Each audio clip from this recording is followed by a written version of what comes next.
अब आपकी बारी। आवाज़ों को सही चित्र के साथ रखो।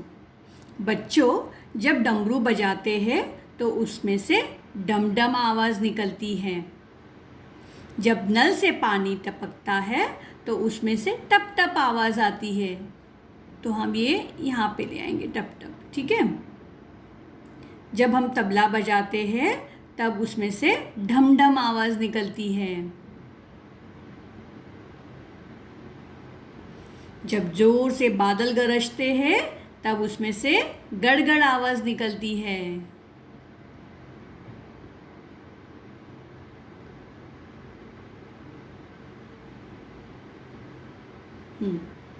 जब रेलगाड़ी चलती है तब उसमें से छुक छुक आवाज़ निकलती है। जब बंदर आवाज़ करता है तब खी खी आवाज़ आती है। जब हम दरवाज़ा बंद करते हैं तो उसमें से ठक ठक आवाज़ निकलती है। और जब पत्ते हवा से उड़ने लगते हैं तब खड़खड़ आवाज़ आती है। समझ में आया बच्चों? तो अब हम इस भाषा और भाषा के संकेत का अभ्यास करेंगे।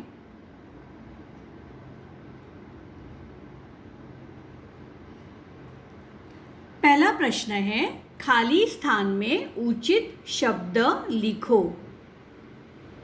बच्चों, यहाँ पर आप देख रहे हैं 4 शब्द लिखे गए हैं। बोलकर, लिखित, मन और दो।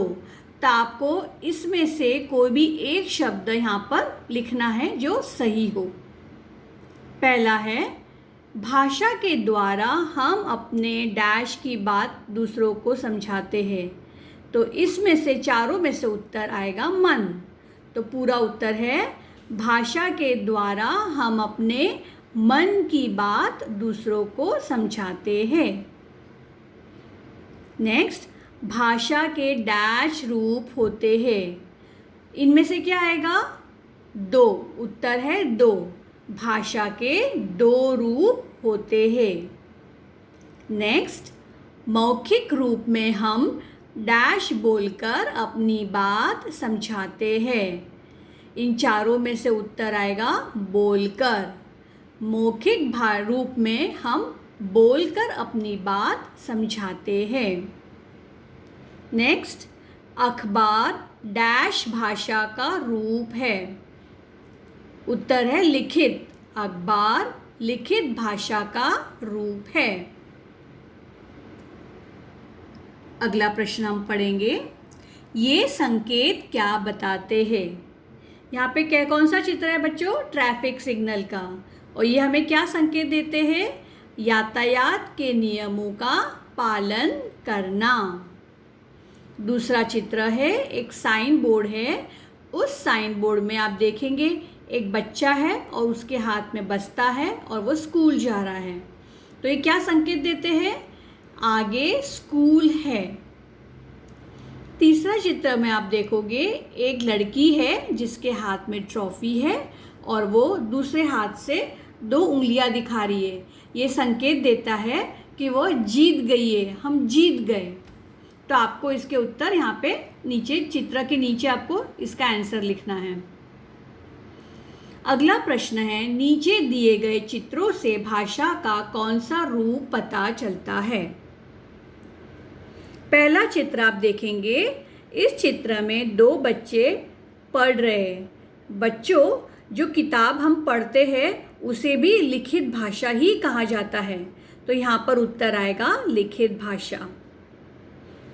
दूसरे चित्र में आप देखोगे कुछ बालक है जो आपस में बात कर रहे हैं और एक बालक के हाथ में गेंद है। तो उसे कहेंगे मौखिक भाषा। तीसरा चित्र में आप देखोगे कि एक आदमी अखबार पढ़ रहा है। तो ये भी लिखित भाषा है। जैसे कि मैंने आपसे कहा था, जो किताब हम पढ़ते हैं वो भी एक लिखित भाषा का रूप है। तो इसे लिखित भाषा कहा जाएगा। चौथे चित्र में आप क्या देखोगे? 2 बालक है जो एक दूसरे के साथ फ़ोन पर बातें कर रहे हैं। तो ये कौन सी भाषा हुई? मौखिक भाषा। समझ में आया बच्चों? ये वर्कशीट आपको होमवर्क में दिया जाएगा और आपको इसे घर में पूरा करना है। तो बच्चों आज के लिए बस इतना ही। Thank you and take care.